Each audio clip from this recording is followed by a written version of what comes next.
আসসালামু আলাইকুম এভরিওয়ান। আশা করি সবাই ভালো আছেন। আমিও আলহামদুলিল্লাহ ভালো আছি। তো আবারও চলে আসলাম নতুন একটা ব্লগ নিয়ে। তো আসলে মেয়েদের তো কাজের কোনো শেষ নেই, সারাদিনই কাজ কাজ আর কাজ। তো আজকে প্রথমেই একটা জিনিস দেখে আমার খুব ভালো লাগলো, তো আপনাদের সাথে ভাবলাম যে শেয়ার করি। এই যে দেখেন, কলা। এটা আমাদের বাগানের কলা। এটা মাশাআল্লাহ কত সুন্দর হয়েছে দেখেন। এগুলো সবরি কলা, কত সুন্দর সবরি কলা। কিন্তু আমরা অনেক দাম দিয়ে বাজার থেকে কিনে খাই। যদি গাছ থেকে এরকম কলা পাওয়া যায় তাহলে তো অনেকই ভালো লাগে। কলাগুলো সত্যি অনেক সুন্দর, অসাধারণ অসাধারণ। ক্যামেরায় কেমন দেখা যাচ্ছে আমি জানি না, তো সাইজে মোটামুটি ভালোই বড়, অনেক সুন্দর হয়েছে। তো সব কিছু মোটামুটি একটু গুছিয়ে নিয়েছি। গুছানো আর যায় না, কারণ বাচ্চা থাকলে তো আসলে সেইভাবে গুছানো যায় না। কোনোরকম একটু গুছিয়েছি, এখন আবার দুপুরে রান্না করব। তো চলেন, এই যে এখানে মুরগির পা, ঘিলা, কলিজা আজকে রান্না করব। সব ভিজাইছি পানিতে, তো এইগুলো রান্না করব আজকে। আরও করলা ভাজি রান্না করব, মাছ ভুনা করব। তো আপনাদের সাথে অবশ্যই শেয়ার করব, সাথেই থাকুন। এই তো সব কিছু গুছিয়ে নিয়ে চলে এসেছি রান্না করতে। বলেছিলাম করলা ভাজি করব, তো ওরা বলছে কেউ খাবে না। তো শেষে দেখি যদি সময় পাই তাহলে একটু করলা কুচি করে নিয়ে ভাজি করব। আমি মুরগির পা এইভাবে দিই সব সময়, এভাবে মাঝখান দিয়ে একটু কেটে তারপরে দিই। অনেকে আছে যে লম্বাই পা রাখে, আমার কাছে এভাবেই ভালো লাগে। নইলে লম্বা করে দিলে তরকারিটা কেমন জানি হয়ে থাকে, পাগুলো ভালো লাগে না।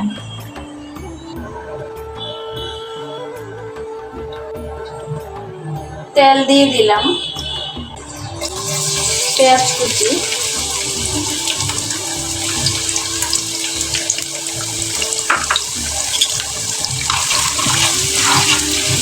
পেঁয়াজ কুচি লাল হওয়ার আগ পর্যন্ত অপেক্ষা করতে হবে।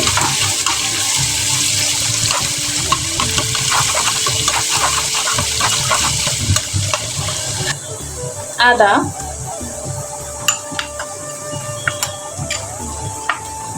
রসুন,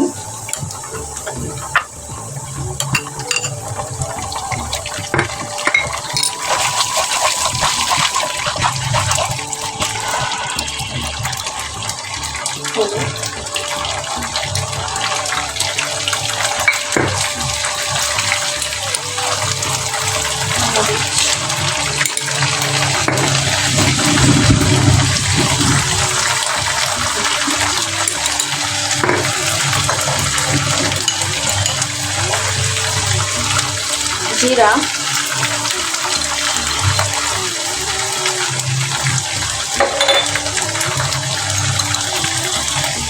গরম মশলার গুঁড়া,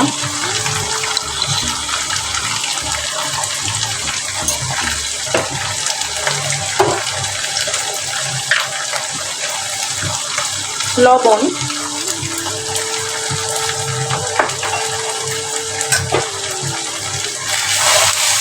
এখন মিশাবো। অনেকে গরম মশলার গুঁড়া পরে দেয়, মানে তরকারি হওয়ার একটু 2-3 মিনিট আগে দেয়। তো আমি আবার আগে কষানোর মধ্যে দিয়ে দিই। আমার কাছে মনে হয় যে এইভাবে বেশি ভালো হয় তরকারি কালার।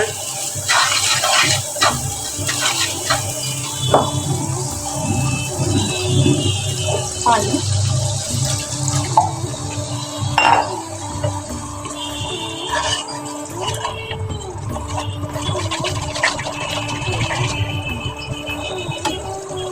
এখন ঢেকে দেব 10 মিনিটের জন্য। মশলা কষানো হয়ে গেছে, এই তো এখন মুরগির পা ঘিলা কলিজাগুলো দিয়ে দিব।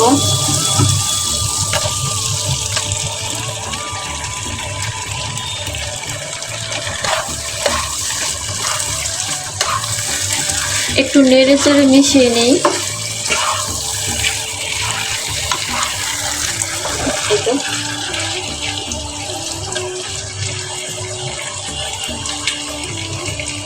ঢেকে দিব